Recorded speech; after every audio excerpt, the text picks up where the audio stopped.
Welcome to This Explainer. Today, we're unpacking an absolute juggernaut in contemporary romance, a book that literally took the literary world and book talk by storm. We are talking about Emily Henry's Book Lovers.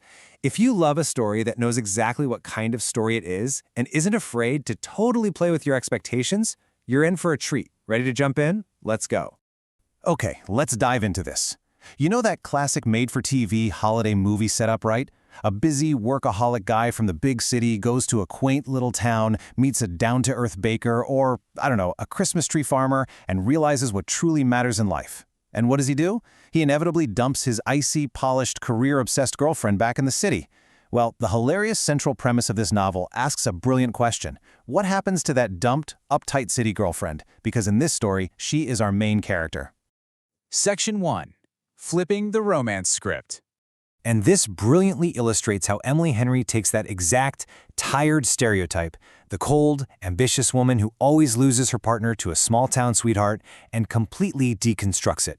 Instead of forcing our heroine to change her ways, slow down, and magically learn to love small-town life, the reality is a story about profound self-acceptance. It's about a woman realizing she doesn't actually have to apologize for her ambition. She doesn't have to feel bad for loving her fast-paced life. Section 2. Meet Nora and Charlie. To really understand how this works, we need to look at our two incredibly self-aware protagonists side by side. On one hand, we have Nora Steffens. She's a cutthroat literary agent in New York City, unapologetically ambitious, often viewed by others as an ice queen, and fiercely protective of her younger sister. On the other hand, we have Charlie Lastra. He is a brooding, grumpy, but absolutely brilliant book editor who proudly considers himself nobody's hero. They share this high-powered NYC publishing world, and as we eventually learn, they also share some deep emotional struggles. Oh, and their very first meeting? It is a disastrous lunch where they clash instantly over a book Nora's trying to sell. But that friction turns into something pretty incredible. There's this beautifully paraphrased sentiment from the book that is a massive fan favorite. Charlie basically says, if you're the wrong kind of woman, then I'm the wrong kind of man. It just perfectly shows how Charlie doesn't want Nora to soften up. He actually loves the exact things about her that usually make her the villain in someone else's story. He sees her sharp edges and he completely matches them. Section 3. The Sister Trip Detour. So how exactly do these two die-hard New Yorkers end up in a small town? Let's trace how this unfolds. First, Nora gets dumped by yet another guy finding himself in a small town. Then she has that disastrous first lunch with Charlie. Afterwards, her beloved younger sister, Libby, begs her to go on a month-long getaway. So the sisters arrive in rural Sunshine Falls, North Carolina, a quirky small town from one of their favorite books, armed with a whole rom-com checklist. But instead of bumping into a rugged lumberjack, Nora experiences a sheer hilarious coincidence. She keeps running into her NYC publishing rival, Charlie. And before they know it, they find themselves unexpectedly co-editing a book together from this remote little town.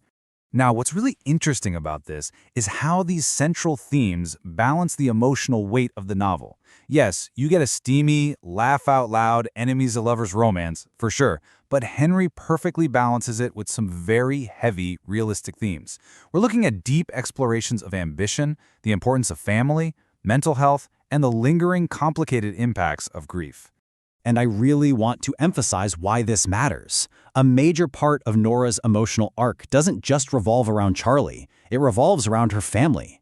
The bond between Nora and Libby is literally the beating heart of this book. As they spend this month together, they are forced to confront their shared past and the very, very different ways they each interpreted their childhood and their grief. Section 4. Emotional growth over drama. So the narrative here is driven forward not by manufactured, external misunderstandings, but by intense internal character development. Emily Henry actually treats this process as a kind of therapy for her characters. Think about it in steps. First, they have to unearth past wounds. Second, they are forced to face their deepest fears, which for Nora is losing control. And finally, they realize their true self-worth. Henry really pushes against all their sore spots to achieve genuine emotional growth. This actually leads to a profound realization for Nora regarding her sister.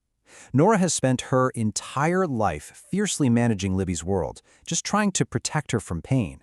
But she realizes that by smoothing over every single obstacle, she's actually denying Libby the chance to be the main character of her own story. And this emotional breakthrough, It's what really propels the plot toward its climax. Section 5. An ending without compromise. So how does a story built on subverting expectations actually wrap up? Well, normally, a traditional rom-com ending requires the ambitious woman to compromise her career or her city life for love. But the book Lover's ending brilliantly avoids that trap. Readers still get a deeply, deeply satisfying happily ever after, without betraying who these characters fundamentally are.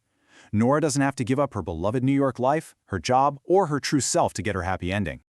So, the crucial point is this core message: love does not require becoming someone else. Real love, the kind Charlie and Nora find, thrives precisely when you are seen, appreciated, and accepted for exactly who you are, sharp edges and all. Section 6. The Magic of Emily Henry. Let's broaden the lens a bit to understand why this specific book, and Emily Henry as an author, has resonated so massively with modern romance readers. Her signature style is incredibly distinct. She masterfully blends laugh-out-loud, rapid-fire witty banter with a deep emotional resonance that will literally bring you to tears. Plus, there is this wonderful meta humor throughout. It's very much a book about books that honors the publishing industry. In fact, Henry has noted that this novel was heavily inspired by her love for Nora Ephron's classic film You've Got Mail, and you can absolutely feel that DNA in the email flirting and the bookstore romance. Just to put her absolute dominance in the genre into perspective, at the time Book Lovers was released, Emily Henry's previous hits had already spent over 30 weeks on the bestseller list. 30 weeks? She has truly cemented herself as the queen of contemporary romance. Let's move to and see how this success builds into the broader pop culture landscape. Because yes, a feature film adaptation is officially in the works with Tango Entertainment, and the internet fan casting is wild right now. Fans are heavily pushing for new Superman actor David Cornswet to play Charlie, which Emily Henry herself enthusiastically supported online, by the way. And Bridgerton star Simone Ashley is a huge fan favorite for the role of Nora. Which leaves us with one final thought to ponder. By completely flipping the script on decades of pop culture conditioning, Emily Henry asks us, are we finally ready to let the wrong kind of woman be the hero of her own story? After exploring the depths, the humor, and the heart of book lovers, I think the answer is a resounding yes. If you haven't picked up this brilliant subversion of romance tropes yet, it is absolutely time to dive in. Thanks for joining me on this explainer, and keep reading.